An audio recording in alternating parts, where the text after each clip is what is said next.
Hey guys, just wanted to make a quick video here. This is my desktop computer that I have to replace a video card in. And I figured I'd just make a video of it in case any of you were interested in taking a look. So this is a computer that I built a few months ago. Let me actually take you guys on a little tour of what this case is. This is a Corsair 600T case. It's a mid-tower, even though it's probably the largest mid-tower I've ever worked with. We can go ahead and see the front of this case here. Got a Blu-ray player and a Blu-ray drive. Got a little SD card and memory card reader here. And this entire front area here is going to be covered with a fan grill. Up at the top we see some of the external ports, 4 USB 2.0 ports, 1 USB 3.0 port, a FireWire port, and a fan controller here for controlling all the fans. And then your standard AC97 or Intel HD audio connectors out in the front, and the power and reset buttons. And then around in the back you see the back of the case. Got my motherboard and ATX connector panel there. This little cable is the USB 3.0 cable to connect to that header that we saw at the front. This particular case uses that type of setup instead of having front panel connectors. We see the expansion slots, some grommets cut out for cables that need to be routed inside of the computer, and we have my power supply down here. So in any case, the reason why I'm making this video is because I have to replace my video card. I have an MSI GTX560Ti card in there. I think it's one of their twin Frozr series, which just means that they have an aftermarket cooler. In any case, that card started artifacting a little bit, so I decided to go ahead and replace it out with a different make and model. And let's go ahead and open this puppy up, and we'll see what we have inside. So we'll go ahead and remove the side panel of the case, and we take a look inside. We have the CPU and the CPU cooler over here. It's a pretty big cooler. I forgot who makes this one. I think this is a Scythe Mugen. Down right below that we have the video card. It's the GTX560Ti that's been artifacting and causing me problems. We got my PCI sound card, thermal tape power supply, and over here on the right we have my drives. You can probably see a drive in there. That's my Corsair C300 SSD, and I have a bulk storage drive here. It's a Western Digital 2 terabyte caviar green drive, just for storing things like music and photos and videos. So as you can see, what I like about this case is that everything is really clean. There's a lot of space to move around in and work in, and you can see that all of these different cables are being routed through these grommets that actually pass the cable to the other side of the case and route everything in the back panel, so that when you actually look at your case here, everything looks really, really clean and really, really nice. And that's going to make it really easy for me to do what I need to do here today. Okay, so let's go ahead and first get that defective video card out. Okay, so I'm just going to untighten some of these thumb screws here. Okay, and let's see if I can get a close-up of these thumb screws. All these thumb screws are going to be your standard variety thumb screw, right? Like black knurled aluminum, where you can just sort of screw them in with your fingers. Let's go ahead and take the power connectors for this video card out. This particular card uses two 6-pin PCIe connectors. You can see are being connected from the grommet underneath, so it just passes through cleanly and it's nice and clean. And let's go ahead and also flip the little PCI retention clip back here. I'm going to put my flashlight down for a second. Get to it.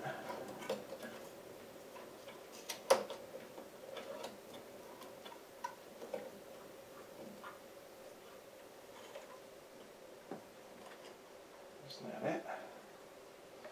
There we go. I got it. And let's get this card out.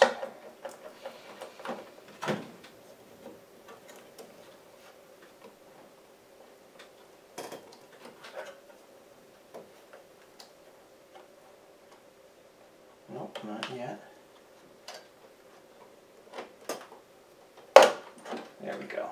Okay, so now you can see the card's been giving me problems.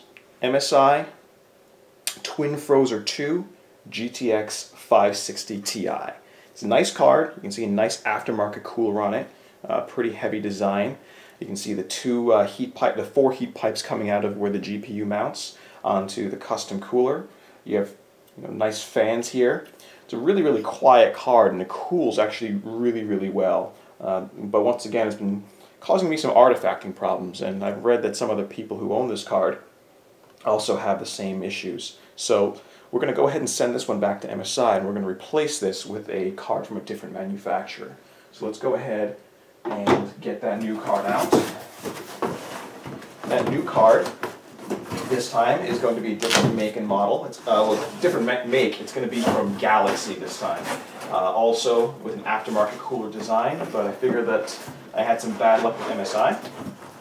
So let's go ahead and try a different brand.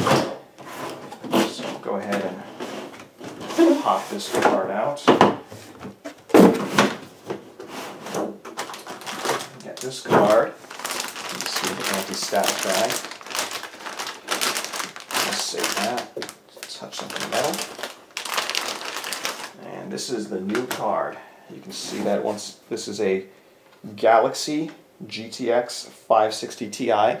Also has an aftermarket design, so it should be a little cooler and quieter than the stock NVIDIA version of this. What's nice about this particular card is that, I don't know if you can see, but if you look very, very closely there, get some better light there. You look very, very closely, you can actually see a screw hole, like a tiny little screw right over there. And what that allows you to do is to actually unscrew the fan and lift it up to do any type of cleaning or blow compressed air there. Really nice if you need to do any type of maintenance work to clean these cards without having to really remove the whole heatsink assembly. Just flip the fans down, blow some compressed air where you need to in the proper directions, and that should be fine.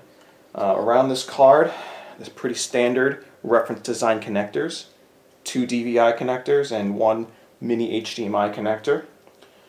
We have 2 6-pin PCIe connectors, but mounted on the top here on this particular design. And the back, really not much going on here. Just some of the capacitors, and you can see some of the heat sinks going on top of the memory here. So let's go ahead and take this card, pop it into our system. Make sure it's mounted nice and tight into the PCIe slot, and make sure it's aligned. Okay, it feels firm. We're going to go ahead and use our thumb screws to screw this card back in.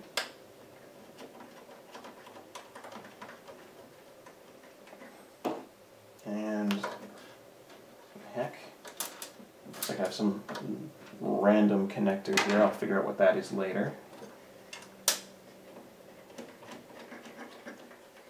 Got the thumb screws in. Get the power in. I'm going to take a little bit more cable here because I got to connect to the top. So we'll do that and pull a little bit more cable in.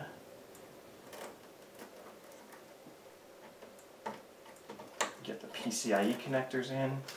Make sure all my SATA cables are nice and tight. And that's it. I mean, you saw how easy it was.